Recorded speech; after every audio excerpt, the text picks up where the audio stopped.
Hey, what's up, everybody? Yeah, what's going on? Happy holidays. Christmas is behind us. Kwanzaa is here. There's all sorts of celebration in the air. I've got to take down my Merry Christmas sign, but I keep the spirit until January 1st. All right, so we're back after a little vacation. Thank you guys so much for hanging out with us. I hope that you enjoyed your holidays. It has been a great holiday for a lot of football programs in the HBCU universe when it comes to recruiting, when it comes to that transfer portal. Pretty good national signing day for some guys last week. So let's talk about those Florida boys, and we'll bring in our favorite Florida man. You know who it is. It is Vaughn Wilson. You see who he is representing. I think there's about, 1, 2, 3 FAMU things on our screen right now. He is in Tallahassee right now. First of all, Vaughn, before we start asking you all these football questions and putting you to work, you got to go south a little bit. You enjoyed a warm Christmas in 2023, didn't you? I was all the way down south in Miami with my wife and her family. Had a great time. You know, it's always great when you can get down to South Florida and just relax and enjoy that beautiful weather. All right, man. You got to hang out with your boy too, right? You and Don't Stop, get it. Yeah, I was able to celebrate with Uncle Luke. I was able to congratulate him for his performance on the Grammys 50th anniversary celebration of hip hop. You know, they leave the South out of a lot of those things, but boy, did he bring the energy when he got on, and we celebrated his birthday. So, you know, he's a big football fanatic. He has supported all HBCUs. Yeah. He'll tell you he loves FAMU more than the Hurricanes, but he has supported a lot of HBCUs, sent a lot of kids from Miami all over. Howard, he had a pipeline to Howard and South Carolina State, so he's a HBCU representative. All right, we got people in the chat already. They are hanging out with us. I like to say, watch JD TV. What's up? We got Champ D1012. I got Will Davis in there. So a lot of people ready to hear about these Florida recruits. Vaughn, look, man, I just made some notes this morning. I'm looking at FAMU signees here, the Celebration Bowl champions. How does that feel? Is it still got that brand new feeling? It's still got a brand new feeling. It's new car smell. Watching it all the years. I'll never forget the first Celebration Bowl. I was actually in California watching Tariq Cohen just tear it up. So it's special, and it was special when I went last year when Jackson State and North Carolina Central with that amazing overtime game. And this year came down to it. Of course, they had a personal ting to it, but it's a great event, and I'm a proponent for the Celebration Bowl. You know, a lot of people are debating about why don't HBCUs strengthen their schedules and go play in the FCS playoffs. Well, last year when they left FAMU out with a 9-2 record, that's when I told the FCS playoffs to kick rocks, because that was our debate the whole time. Several teams, not just FAMU, North Carolina A&T and Bethune, had been in position to get in the FCS playoffs, but sometimes they weren't allowed, even though their record was better than teams in there. So the Celebration Bowl has a cut and dry policy: win and you're in. And I really, really enjoyed myself again. All right, brother. Before we get into these recruits, we got a special drop coming before this episode ends. You might be able to see it a little bit, but we're going to go into some details, some special FAMU merch to help commemorate that Celebration Bowl victory. We got that coming up. All right, Vaughn, I'm looking at my list here. Looks like Willie Simmons wanted to restock on offense. We got Amari Johnson, a wide receiver from UCF. We got Jalen Smith, the JUCO wide receiver. Demoria Tate, he just comes across the railroad tracks from every time I see FSU, I want to say Fayetteville State. Florida State, former 5-star DB. You got Ace Cobb coming from Florida Atlantic. Maybe your quarterback of the future, his teammate Daniel Richardson, the quarterback from Florida Atlantic. The list goes on. You can check it out at hbcugameday.com. But I'm looking at schools kids coming in from Vanderbilt, Michigan State, a couple of Florida states. I'm seeing some 3 stars, some 4 stars, seeing a lot of stars there in high school. Vaughn, sometimes that means a lot. Sometimes it doesn't mean anything. And I've read what people say in the comments. Oh, well, he didn't play, or, he had all them stars and he only had, 3 catches for 28 yards. I've seen all that. But Vaughn, let's go back a little bit. What was on Jeremy Musa's resume before he got to FAMU? I'll go a little further. What was on Marquise Bell's resume before he got to FAMU? Pretty much nothing but potential. And Willie Simmons doesn't recruit by stars at all. He recruits by potential and what that individual could contribute to the FAMU mindset, whether it's on defense, being tough and aggressive, or on offense, trying to be prolific on offense. The recruits that are brought in, it's not all about the stars. Those help, but if their tape shows they're a good kid and they'll fit into the FAMU way, you bring a kid in that's a 5-star and they're selfish, it's not going to work at FAMU. I mean, you got to think about it. The number of receivers that FAMU uses, including a tight end, they have to distribute the ball to everybody. So it's, it's one of those things where it has to be the right kid. You want a talented kid, but you want them to be able to fit into the process of what has been FAMU's success of 9 straight wins over the last 3 years.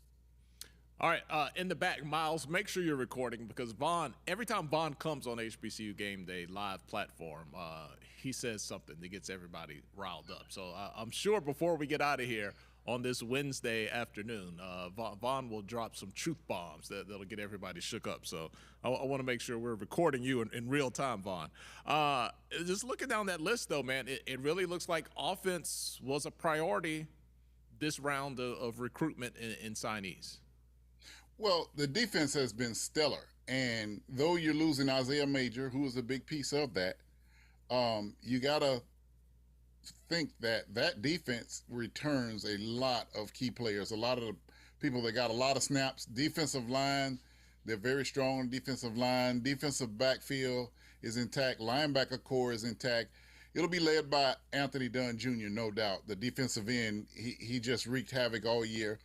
But you started seeing guys step up, and those guys will be back. So I think Coach Simmons this year had some inward, somewhat frustration of the offense not being able to get the yards and score like they wanted to, even though, hey, you can argue that they scored just enough that, they needed to. But Coach Simmons came to FAMU, and his reputation was scoring 40 points a game, getting many yards in a game. And so I think he's trying to get back to that. He's got some explosive guys. He's got some arms coming in there. So FAMU's incumbent quarterback will be Junior Miratovic.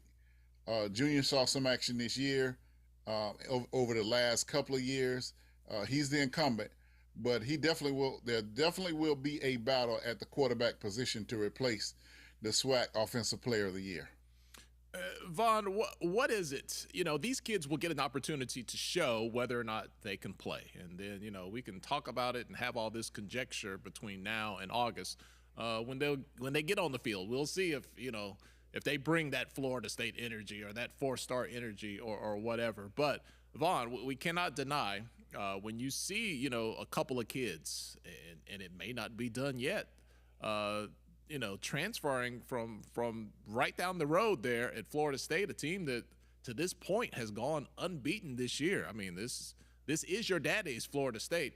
That still, again, they're going to have to show that they can play, but it does make people turn their heads a little bit like, okay, what's going on here? Well, one thing Mike Norvell has shown is that he's a great recruiter. They haven't had the off-field issues, so he recruits great athletes that are great men as well, and it served him well at Florida State. No off-the-field distractions. They've done a great job at Florida State. They are an FBS school with a national championship recently when Jimbo Fisher was there as the coach. And, again, it's Florida State. And when you look at a player transferring from Florida State to FAMU, you have to look at the reality of the transfer portal. There are, I think, 4,000 kids in the transfer portal at this time, or some ridiculous number of kids that are in the transfer portal. That transfer portal can become the black hole. If you don't find a home once you've left, you've told your school you don't want to be there, and you haven't found a home, some kids get left out in the black hole. So, what better for a Florida State kid who may be staying in an apartment in Tallahassee to not even have to move apartments and to be able to continue his college career at a team that's going to get visibility, high profile, and they're winning, and they have an opportunity to go play. I think that's the draw of FAMU to the FSU players who have left and have come across the tracks, as we call it. Vaughn, did it help, you think? I would imagine that it did. You know, the signing day and these, transfer portal kids, coming right off the heels of FAMU being on ABC, being on national television, having a great game, and winning a championship. I mean, if a kid was on the fence, like, I don't know about this FAMU thing, maybe not, and then you see the team right there on ABC, you can envision yourself like, all right, okay, at least I know I have an opportunity to go out there and chase it, and what the end goal could be, end result could be. And then also FAMU hosted a SWAC championship, so the media coverage here locally was off the charts. When FAMU won the Celebration Bowl, it's off the charts at the front of the newspaper was FAMU winning the Celebration Bowl. The front, not the sports section, the front. So a student athlete at Florida State sees FAMU as success. It might not be their original dream, but in the era of the transfer portal, I kind of applaud these kids for making quick decisions because, as I say, that can become a black hole. All right, Vaughn, we're going to talk about Bethune-Cookman here. Again, thank you to everybody that's in the chat. Vaughn, they have their own show going on in the chat. They are more concerned with Texas Southern and who they're going to hire right now. We're going to get more into that tomorrow. The Board of Regents has a meeting. It's been reported on Thursday. They deferred last week, so this week it could be very possible that they make a decision. Will Fred McNair get the job, or will he just be in the coach's black hole? Vaughn, we had the player transfer portal leaving people in the black hole. We might have the coach's transfer portal leaving people in the black hole. This would be a first, but it's very highly possible with looking at the way things are. When a coach leaves, just like when a player leaves, you're not like welcome right back to come back and just jump back in like nothing happened. No, you try to divorce us, so it's not always, good. And Alcorn's already replaced him, if I'm correct. Yeah. So McNair's got to be a little nervous until that thing gets ratified by their trustees. But McNair's a great coach. He's going to land somewhere safe, and he's going to do well wherever he lands. I just know a little about a lot, Vaughn, but in my mode of thinking, there's supposed to be a meeting before the meeting that we don't know nothing about, that meeting never really happened, that you make sure the move you're about to make is going to be a smooth landing for you. So right. Not right. Saying they didn't have a meeting before the meeting, but this is a unique situation. I don't think I've seen this, at least in the HBCU universe here in the last decade or so, but it's drama. Well, when you start getting trustees involved in the process, they have to be involved at some point. I know here in Florida there are laws, so really in reality, only certain things can be brought to the trustees that are of this nature until it's time for them to vote. And I think that's what Texas Southern may have gotten caught. All of the ducks were in a row on the campus and in the athletic department, but the trustees can have a mind of their own. And from what we're hearing, they had a selection that they wanted considered. So it's one of those things where you get into the legal jargon of when you can actually say something, when action can be taken. And but listen, Texas Southern has great facilities, and they got a great location. Fred McNair right there in the heart of Texas, and all that talent in Texas, and his ability to recruit elsewhere.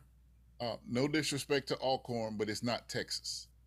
Fred McNair in Texas with all of that talent, with all of that talent as far as the athletes, with his skills and his playing style, I think Texas Southern would do a big rebound with a McNair at the head.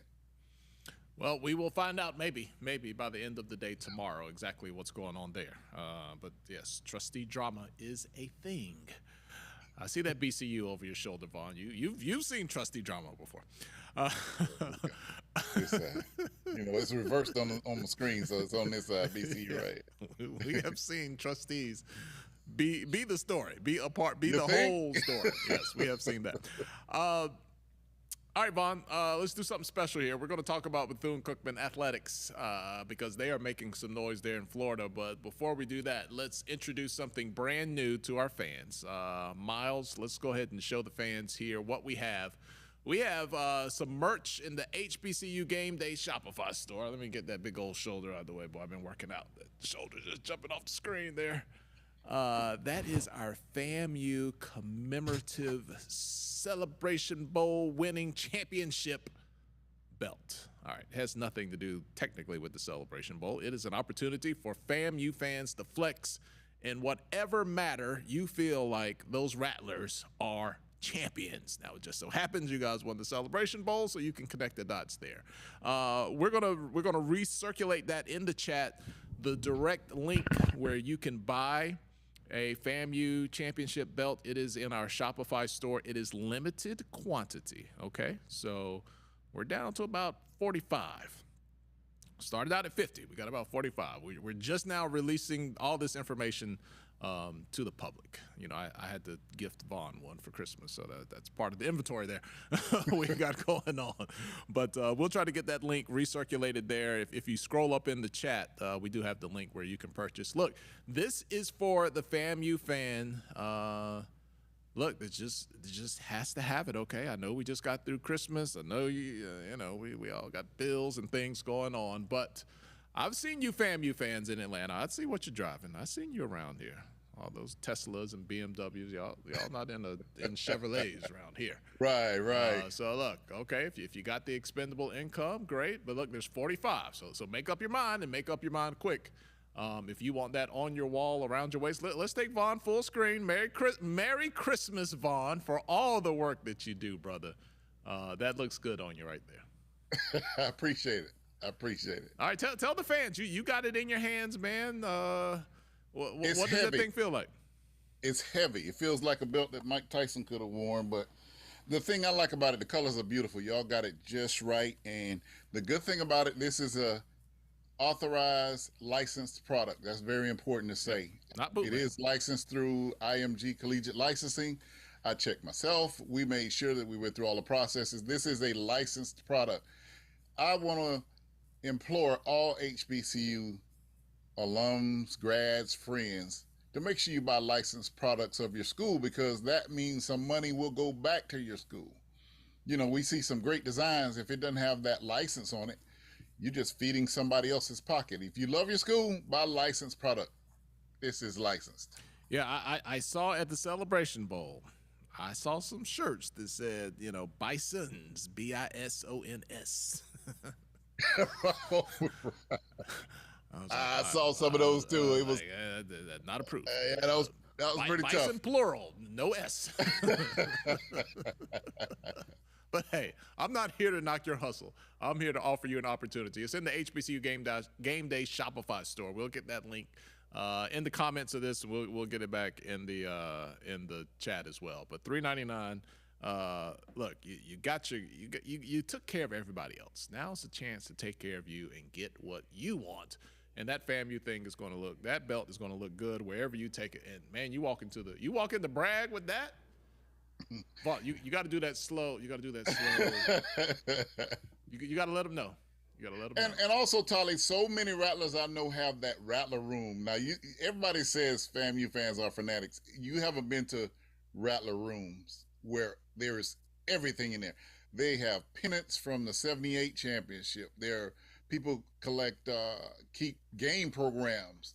I went to one guy's house. He had a program of the 1933 Orange Blossom Classic, the first one. So Rattler fans are pretty rabid.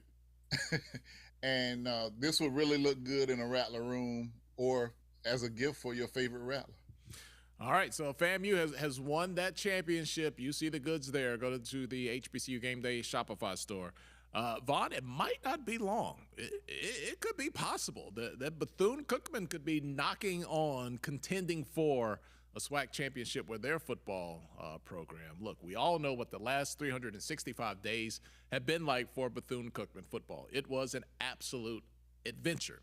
But Coach Woody got there. He got there late, but he has provided some stability. And now that this recruiting cycle, his first full one, has rolled around, Vaughn, he's starting to get some names. And you're looking, you're like, oh, okay. Okay. Well, he is selling people on Bethune-Cookman. I have said several times this year that Bethune-Cookman was not that far off. I just saw it. I don't have the number in front of me now. I should. I fought myself.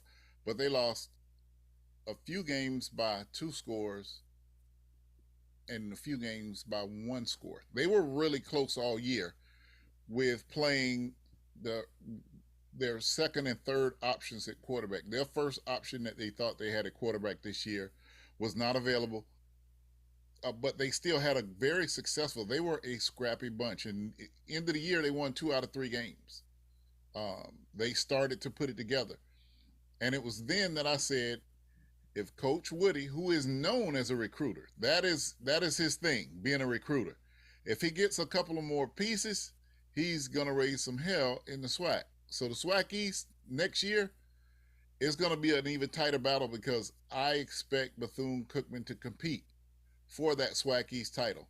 They've got players transferring in from Power 5 schools. Well, Coach Woody convinced his son to come back from Cal to play with Bethune-Cookman for next year. Also, if you look at their infrastructure, the BCU brand is rising. After what they went through with the Ed Reed debacle, Bethune-Cookman was flat. The band director, we had an opportunity to meet with him as we were doing the road to the Florida Classic for the Florida Blue Florida Classic, and he was very frank with me. And he said the Ed Reed fallout was even affecting him recruiting band members. And if you notice, and a lot of people might not have noticed, Bethune-Cookman's band was a little smaller this year than it normally is. So that fallout had a lot of implications, not only in the football program, not only with the band and athletics, but the university in general. So they have begun to rebuild their image. I got to give kudos to Reggie Theus and also Charles Barkley. Charles Barkley made that $1 million donation, and Reggie Theus said, look, even though he's the basketball coach and the athletic director, he said we need an on-campus practice facility, and they made a beautiful turf field behind the already nice Hanfield Center. They're already one of those buildings that Ed Reed showed and said it was old. Well, that building's being redone. They were putting a roof on it the last time I was there, and that will be the locker room that they so desperately need on Bethune-Cookman's campus. So now Coach Woody has something to entice athletes to come to Bethune-Cookman University. It's something about Bethune-Cookman. They wrap their arms around kids and they get into the Bethune-Cookman family, and it's something special. And with that feel, with now having a locker room, with Coach Woody rebuilding the program, with him being a strong recruiter, now he's got something to recruit with. You can see it in the players that are transferring to Bethune-Cookman University. Now, I expect them to be in the thick of it for the SWAC East in 2024. You talked about his son. That's Raymond Woody III. Started out at Florida State, transferred to Cal. He was a 4-star DB coming out of high school.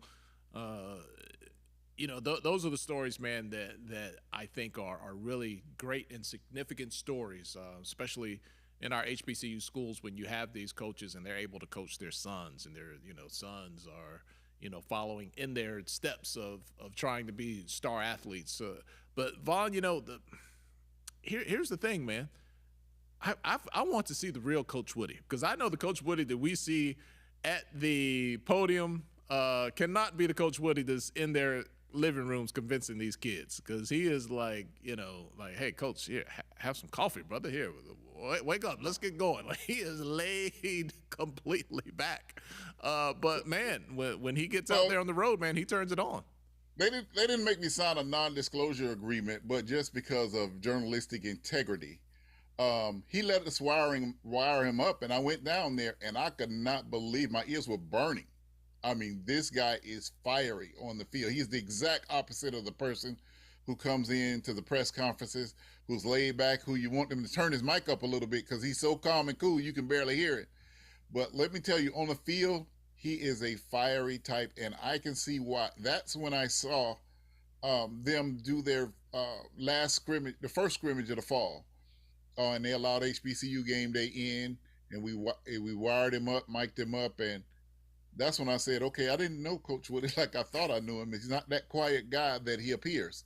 Very feisty, and you saw that fire in his players. They were outmatched in every game they played this year. The fallout from the failed hiring of Ed Reed uh, lasted, but I think Bethune is now about to turn the corner from that.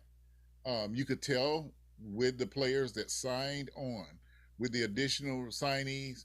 Coach Woody loves high school players as well, so you can expect by National Signing Day he'll have some good kids coming out of that.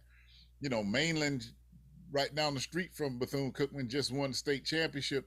You can bet he's met with Terry Anthony and the crew down there at Mainland to try to get some of their star players as well. So he's right there in the hotbed of talent in Central Florida with a ease to get down to South Florida to grab some kids. He's coached at Florida State.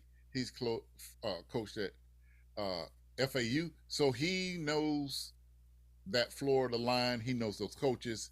And we're starting to see the fruits of that materialize for Bethune-Cookman. So Vaughn, we know that the Florida Florida Classic is always an adventure, no matter the records coming in of FAMU and Bethune-Cookman. But how much better is it? And I'm talking specifically for the fan experience there, when both of these schools are good at the same time, and you're just using each other as a measuring stick, and you're getting to that final destination of the regular season with the Florida Classic. That's a very good question, Tolly. It is very critical into the mega success of the Florida Classic.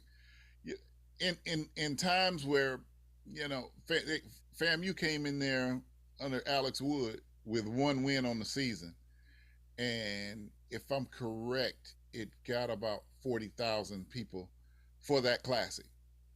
There's kind of a baseline that it's going to get 40,000 pretty much whenever the game is played. In the early 2000s, when Billy Joe was coaching FAMU and they were going to the FCS playoffs every year, and Alvin Shine Wyatt was at Bethune, and if it wasn't FAMU in the playoffs or winning the MEAC, it was Bethune.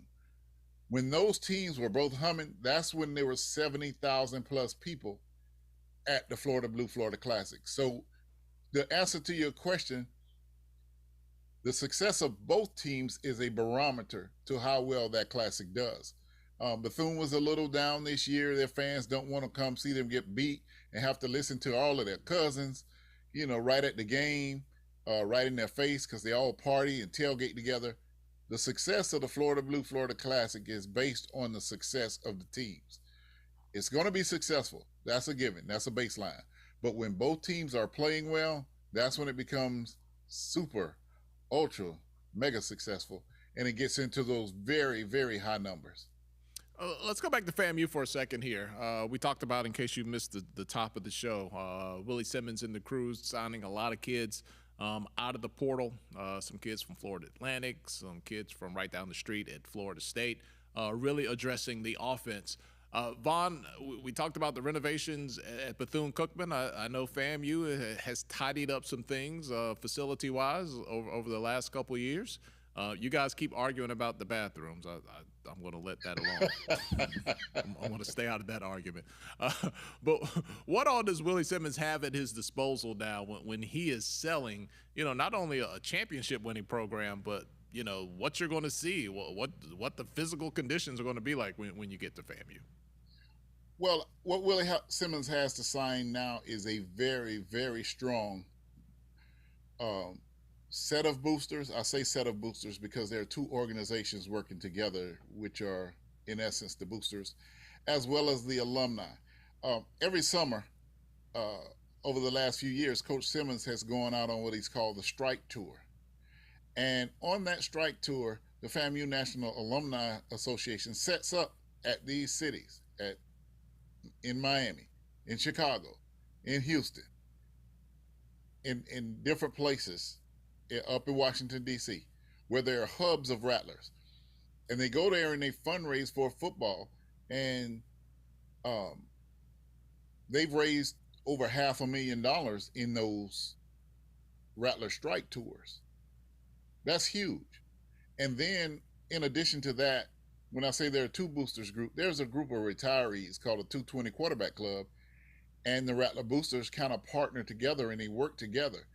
And that group has provided the, only HBCU in the country to have that cooling chamber that all of the SEC schools and the NFL uses. It gets hot in Florida. It's 100 something out there, and you got on pads. It's very hot. Well, Willie Simmons can say, hey, when you come down here, we don't have an indoor practice facility, but what we do have is what the NFL uses, which is a cooling. It's basically like a railroad car with an extreme cooling system, and the guys go in there for 5 minutes and they recover and are able to go back and practice. It eliminates full body cramps and it eliminates heat stroke. And it's been very successful for FAMU. But Willie can say, we're the only HBCU implementing this. How do they know? Because the company that does it told them they were the only HBCU that was implementing this. You've now got the support academically and compliance-wise. You've got one of the best fan bases in the world. You've got one of the best bands in the world. You've got one of the best universities in the world. So Willie Simmons has a lot at his disposal besides just the winning of the football team. And then add on top of that, oh, by the way, one of the greatest basketball player, the greatest basketball player of this era, LeBron James, sponsors us. And periodically he just drops a new set of shoes on us and sends us new shoes and new T-shirts and hoodies and all of the things that college students like. LeBron is a big kid himself, and he knows what those kids want. Our basketball team, FAMU's basketball team last year, each player had 12, 13 pair of shoes, unique pair of shoes. LeBron just kept designing, him and his team just kept designing. Well, right before the Celebration Bowl, Bronny dropped another shoe exclusive to the football team to wear, before the Celebration Bowl, when they're in their jogging suits and those type things. So Willie has a lot that he uses to sell FAMU. There's a lot there. And I'm not trying to make a war with anybody. The meteoric rise as of late, Jackson State has been great for decades upon decades. But the meteoric rise in publicity was due to a person. The rise in FAMU was due to the university and what comes along with it. So that's something that's sustainable. And so I think that is one thing that Willie Simmons also has to at his disposal. What I haven't seen and what I think needs to happen, there needs to be some negotiations with Willie Simmons to shore him up. You best believe, just like every year, I really thought 2 years ago he was really close to going to South Carolina. I really, really do. I from what I had heard, from the interactions and this, and I don't know if he got cold feet at the last minute and just decided I didn't want to leave my kids at FAMU or whatever. He didn't go. But just like North Carolina Central's coach went to Rice, I can't remember his name. Yeah, he took a position job there. Yeah. Just like Coach Prime went to Colorado, these college athletic teams seek success. It's success. Football is football. X's and O's are X's and O's. Teams with no off the field problems because they have good leadership. Those things are prime targets for mid-majors and some of the FBS schools. And we all know, with what Willie Simmons is making at FAMU, as a coordinator, they could triple or quadruple that as a coordinator at some of these schools, and definitely as the head coach. of a mid-major or so. So FAMU doesn't need to get caught with his pants down. It needs to engage him, make sure he's locked in. Don't just ignore it. Don't hide your head in the sand. It's there. I've heard some boosters talking about it. What are we going to do if somebody comes out to Coach Simmons? Well, now here's the thing: that conversation. You can't get ready. Like you gotta stay ready. There has to be something. There's needs something ready to roll out that Coach Simmons can't refuse.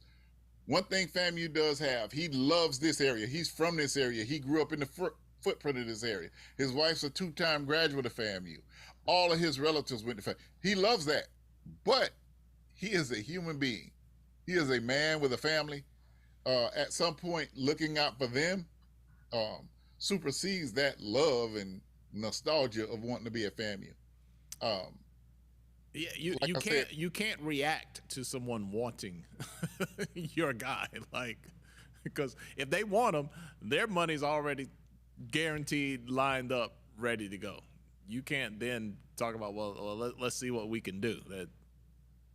Well, the reality is you got Texas A&M say, "Oh, Jimbo, we don't want you to coach anymore. Here's $76 million, just go away." Well, even on smaller levels than that would be very enticing for a young coach like Willie Simmons. And another thing that's attractive about him is his age. He's mature, but he's at an age where the kids really relate to him, and he relates to the kids in a way that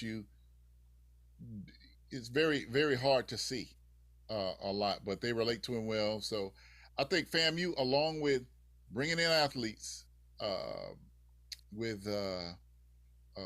getting the high school draft class ready for next season, there needs to be some effort made in shoring up Willie Simmons that he's there. You don't want to lose that momentum. Coming off a Celebration Bowl, you don't want to lose that momentum. Plus, you got to play Troy, you got to play Miami. You want to be ready. You want to give yourselves the best chance at those games as possible. I keep saying that FAMU absolutely should have beat University of South Florida. They just happened to have some turnovers consecutively that changed the scope of that game, but they were going toe-to-toe with an FBS school. I think next year, looking at the recruits that are coming in, if they pan out to be what they have the potential to be, the Troy game could be very interesting. Miami has a lot of players leaving. The Miami game could be very interesting. So, you just want to make sure you have everything in order, but don't forget the coach. Yes, the head of the snake, literally. Vaughn, and I got to say this one more thing, Tolly. Yeah. The people talk about the Celebration Bowl and how much teams make. That's good, but there's also a bigger value in the exposure. I like the way Coach Simmons said there's some kid in California who tuned in and saw the Celebration Bowl, may have never heard of FAMU, may have not known what HBCUs were, saw an exciting football game, saw, part of a halftime, saw crazy fans in the stands, saw the commercial that said this is the #1 public HBCU in America, saw the commercial that says FAMU is one of the top 100 colleges of all colleges combined, black, white, and others, and says, hey, I might give that school a chance. That recruiting that athletics does in that aspect, when FAMU is, preparing to retain Coach Simmons, those kind of things need to be taken into that. We're just not paying a football coach. We're paying to continue to expand our brand. Vaughn, you talked about the quarterback club. You talked about the strike tour. You talked about Charles Barkley and, his donations there at Bethune-Cookman, and, Reggie Theus continuing to reach out and get support for the university. When you think about collectives, are we even in that game? Should we try to get into that game? Is that a necessity to survive? Is it only for the big boys? Like what do you think about all these collectives out there that are just pumping money into the system? You're referring to the advertisers? Well, no, the collectives, which is the new boosters behind the, name, image, and likeness that can go out there and make these deals for these kids. Oh yeah. Listen, Tolly. The reality is, HBCUs um, don't have as many people as the CEOs and vice presidents of these companies. So trying to compete with people sending money back to their schools, you can only win it if you're in it. So but there are avenues. Jalen Glaze from FAMU. Jalen Glaze has a NIL deal with Krispy Kreme donuts here because his last name is Glaze. So HBCUs just have to be creative in finding those opportunities. What I'm seeing is a lot of agents are reaching out to the schools to be brokers for the schools because the schools don't understand how to jump into this game. But there are now some agents who are representing the schools who understand it because they do it all the time for their professional athletes, get them deals. I think that is expanding more. A well-known agent, Elton Patterson, I just saw him post that he is helping someone with NIL deals. So as it goes down to the agents negotiating those NIL deals for the HBCU athletic departments, I think it will expand, and it could expand exponentially and pretty fast. But I don't believe that our HBCU athletic departments or the universities are prepared to effectively deal with NIL to compete with what's going on out there. All right, Vaughn, we're coming up. It'll be spring ball before you know it. We got some kids, that made their signing and transfer portal here from one semester to the next. What will you be looking for in spring ball? Look, you can be the spring ball champion and look great, and that doesn't necessarily translate to the regular season. But we know you'll be out there. What are some things that when you're at a FAMU practice, you're going to be watching for at spring ball? Oh, quarterback race. That's it. Quarterback race. Um, Ryan, the defensive coordinator, he knows how to reload. And like I said, there was already so much depth on the defense that you'll still have a veteran squad out there, without even adding parts. And they are adding parts. You're going to have to replace Kendall Bowler. You're going to have to replace Isaiah Major. But they had backups behind them. And one thing that made FAMU's defense so good is that the rotation, the depth was incredible. In past years, if FAMU's starting defensive lineman went down and then another one went down, they were struggling. They might grab somebody from offense to help bolster that. This year, I think they brought 16 defensive linemen into camp. There was no fall off. So that leaves a lot of good players there, even offensively. In the game against Lincoln, which a lot of people criticize them for playing, we saw the future of FAMU. Junior Miratovic, who is the incumbent at quarterback, Coach Simmons won't say it, but I would say starting out, he's QB1, just because he was Moose's backup.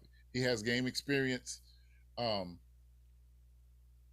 He will be in the battle against the quarterbacks that are coming in, the quarterbacks that are there.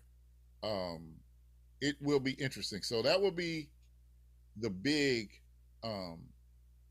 that'll be the big one for FAMU, will be the quarterback position. Running backs, you've got Jaquez Yan, who transferred in from Nebraska. You've got Will Hoyt. You've got a stable of running backs already. So adding in the young man from Florida State, that's going to make that even more competitive.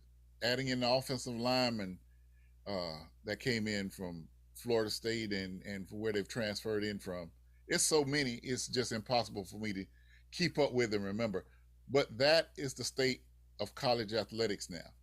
Long gone are the days where you're going to get an athlete and you follow his career from a freshman to a senior. That's really not going to happen. Not much at all anymore. That's not the norm. The norm is for these coaches to rebuild with a core of their past teams and try to get them to gel and go out and win. That is the way of college athletics in the transfer portal era. Will people be in trouble if they sleep on Bethune-Cookman this upcoming season? Do you think this will be their year, or might they still be a year away? No, I think it's this year. 2024, Bethune-Cookman will have a winning record this year. Straight up. Bethune-Cookman is going to have a winning season in 2024. I have seen them. I saw them play Southern. I saw them play Jackson, and I saw them play FAMU. They are tough. They played tough this year. They played gritty, and they were outmanned with everybody they played. And now adding some pieces in there, being a year in Coach Woody's system, I think Bethune-Cookman will have a winning season in 2024. All right, Vaughn, you always bring it. You always bring it. I'm always looking for these moments where you make a bold statement, and you are 10 toes down on that. Bethune-Cookman, a winning season in 2024. Yep.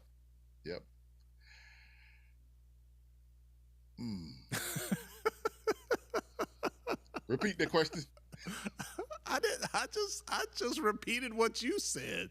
That you are 10 toes down on Bethune-Cookman with the winning season in 2024. I am just like we say. We were fortunate at HBCU game day that my coverage area is FAMU and Bethune-Cookman, and I've seen a lot of the SWAC schools all year, and I've seen both of those teams play both FAMU and Bethune-Cookman, and I just really think what's about to come out of Daytona Beach is going to be exciting. And some people have scheduled them for their homecomings, and that's going to be interesting this year. Yep, that's all. You schedule your homecoming game based on what you saw in the past, and sometimes the present and the future can be quite different. Looking back on Jeremy Moose's 2 years there at FAMU, Vaughn, were you high on him coming in? Were you just like, I just got to wait and see, what this is going to be? Because again, at the top of the show, we talked about, hey, he comes in from Vanderbilt, and he was technically an SEC quarterback, didn't get a lot of run there, and that might be the case for some of these kids. Big school, but maybe not big stats. But given an opportunity, a perfect landing spot, they can live up to their potential. Do you remember what your thoughts were when you're like, okay, Jeremy Musa is going to compete for a quarterback position here at FAMU? Well, one way I knew he was special is when he first came in that first spring. I guess that will be year before last. And FAMU has this thing for their orange and green game. They have a player draft. He was the first quarterback taken, and he had just gotten there. That let me know that all of the players and the coaches believed that he could lead the team. He had just been there on campus 3 months, and he was the first quarterback drafted in that draft. That's when I knew, hey, we must have something special here, because Junior was there and Rashawn McKay was there. And that's when he unseated Rashawn McKay, who he led the team to a 9-2 season himself. And so he basically took Rashawn McKay's position, which Rashawn McKay, to me, was an absolute great quarterback for FAMU because he never tried to do anything that he couldn't do. He played within himself. He managed the game. With the talent he had around him, he was able to be successful. So to come in and take a quarterback's position who had won 9 games, and I think he won those 9 in a row, and for the team to be behind him before a game was played, and in the spring, that's when I knew this kid had the potential to be very special. He had a solid season last year, but it was when they played North Carolina, and he opened the season against North Carolina, in the words of Stuart Scott, as cool as the other side of the pillow. I mean, he didn't get rattled. He had a great game. Another game where FAMU doesn't have these untimely turnovers. They didn't have 20-something players for that game. FAMU could have been in position to have a signature win for the history of FAMU. But it was all fueled by Musa being comfortable. He didn't get rattled by playing at an ACC school stadium packed full of crazy fans and, that sort of thing. So that's when I knew he had a potential to be special. But it was this year, after he had some not so great games, and he just calmed himself and became the solid quarterback that FAMU needed. That's when I really was sold on him. Like, yeah, this kid is special because he has the demeanor. He always had the arm strength. He always had the ability to make the plays, but he had the mental to go along with it. Vaughn, you had a chance to talk to some kids throughout the year, especially kids that had transferred into FAMU, and if my memory serves me correct, they were really, really outspoken about, man, I should have come here sooner. I should have come here first. Like they really had a great experience there with the Rattlers. Yeah, we don't repeat what Marcus Riley said, but he, in short, he said, I should have been to FAMU. Isaiah Major says he thanks God for guiding him to FAMU. His main reason that he didn't know a whole bunch about FAMU, being from Oklahoma, I think is where he's from, he didn't know a whole bunch about FAMU, but he knew the story of Marquise Bell, who came. Marquise played 1 year in the community college league that he was in. And seeing where Marquise did at FAMU and got him to the next level, that is what encouraged Isaiah Major to come here. Jeremy said it just felt like family. He said from the first day, it felt like family and felt like the place where he was supposed to be. The Southern hospitality, you know, it has its advantages. You know, he's from Hawaii. He played at Hawaii, Musa, 1 year, and then went to Vanderbilt. So he's well traveled, a very smart guy. I think he's working on his third degree now. Two bachelors, and he's working on his master's in business administration. He's working on an MBA right now. His kid's out of sight. So it was good. It's good to see kids come to a place where they can find their way. I think all HBCUs are that place where we take kids and we bring them, young men. I call them kids. I probably shouldn't. Young men. We bring young men into the HBCU world, and we help them get to where they want to go by playing the game they love to play. Yeah, we have a great article on our site about Musa's entire journey from Hawaii to Vanderbilt to FAMU that was written by Wilton Jackson. So go and check that article out. Just do a search for Musa at hbcugameday.com. Really great story about his journey there. You talked about Marquise Bell. Had some good highlights in the Dallas loss to Miami. Over the week, when was that? Was that Christmas Day? I've seen so much sports in the last few days. I can't even remember what day it was. But Vaughn, do we have any NFL potential coming out of this year's squad at FAMU? Do you see anything? Coming out of the highest rated guys that the NFL people ask for are in this order. Kendall Bowler, the cornerback, is the number one. His size, his ability to cover, and his tackling. Kendall Bowler, Marcus Riley as well, because of his speed and his versatility, and Jeremy Musa. You know, last year on Pro Day, since FAMU had Xavier Smith, who was trying out, the pro scouts wanted to see him catch. So they had Musa throwing to him. And coaches kept asking Coach Simmons, who is that throwing? You know, so that kind of worked in Musa's favor, that a lot of scouts put their eyes on him from that pro day, actually seeing him spin it out there. So those three guys are the main guys, and they aren't the only ones. But I would say also add tight end Kamari Young, who's just had a phenomenal year. He didn't drop any passes. He's a good-sized guy. He blocks well. So I would say there are four guys that have first-tier NFL interest, and there are other guys that NFL scouts are interested in, but these are the guys that the scouts actually came to see. And, you know, we always have this debate about, you know, do our kids get drafted? Should they get drafted? As opposed to, you know, a lot of times, you know, being undrafted free agents and maybe those, you know, first day signings right when the draft ends. Marquise Bell was one of those guys. Do you think Bell's continued elevation with the Cowboys and the results that he's showing on that defense can help bolster some of these, you know, current FAMU players and, you know, maybe get them over the top, maybe get them drafted, you know, maybe slide into a slot that you know, teams might have overlooked them earlier?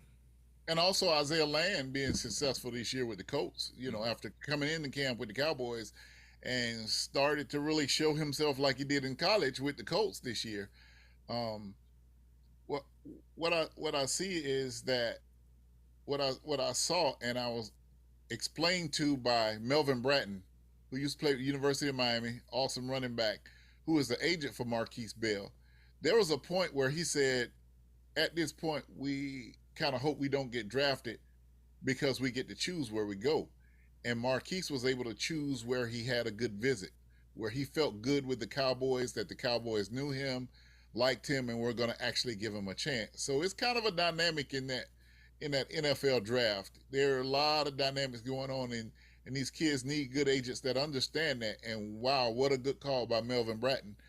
To get Marquise in with the Cowboys, a place where they treasured him, knew of his skill. Though he wasn't drafted, Jerry Jones will be opening that checkbook for him as if he was drafted. and you can get to that bag a little bit sooner. You're gonna get into that bag even sooner. Yeah, you're exactly right. So it might be an ego thing, or an optics thing to actually get drafted. But if you're going to get drafted late, Vaughn, that's a good point. A lot of times you're better being undrafted because then you can control your destiny a little more. Absolutely. That was a lesson I learned with Marquise, and with talking to Melvin Bratton. He's a hilarious guy. He was a standout running back for the U back in the day from those early. I think he might have played for Snellenberger when they were the U, the really wild bad boys in the camouflage. Yeah, that Melvin Bratton, number 5. And but now he's a great agent. He's calm. He does a good job with these kids. He had University of Florida's quarterback. So representation is very important for these kids, especially coming out of HBCUs. You can't get an agent that's going to treat you just like you came from a Power 5 school. You got to understand the dynamics of making your way from where you are. Absolutely. Well, it's been a great conversation, Vaughn. Happy holidays again to you and your family. You had a great year, put in a lot of good work for us here, a lot of great work for us here at HBCU Game Day. So I hope you're getting a little bit of rest there. Show them the belt one more time, Vaughn, before we go. To make sure you get on down to the HBCU Game Day Shopify store if you are that special Rattler fan and you need that special piece of unique Rattler merchandise in that Rattler Room. There it is right there, officially licensed championship belt, baby. You gotta show them. You gotta raise that finger. You gotta do it Uso style, just that slow raise right there to let them know that the champ is here. That's at the HBCU Game Day Shopify store. It's available for you right now. Limited quantity, great quality, limited quantity. You see it right there, our version in the studio. So make sure you get your copy. Vaughn, appreciate it, brother. Great conversation today on Bethune-Cookman and FAMU and the recruiting. They are working that magic in the transfer portal. We're looking for a tight race in the SWAC East. Stay with us at HBCU Game Day tomorrow. We got to figure out a way to talk about what's going on in Texas Southern. They have another reported Board of Regents meeting. They deferred on the decision of a head football coach last week when it appeared going in that it was a slam dunk for Fred McNair, but they missed the bunny on that one. We will see if that deferment turns into a decision and if Texas Southern can maybe, jump in that portal. You got to get a coach first. So we'll keep that action updated for you here at HBCU Game Day, our YouTube channel, our website, social media. Just make sure you subscribe, like, get those notifications because news continues to evolve on a day-to-day basis here late in December. I'm Tolly Carr in Atlanta. Thank you so much for hanging out with us. Shout out to Miles in the back, our producer, director, keeping us in order, and we will talk to you guys tomorrow.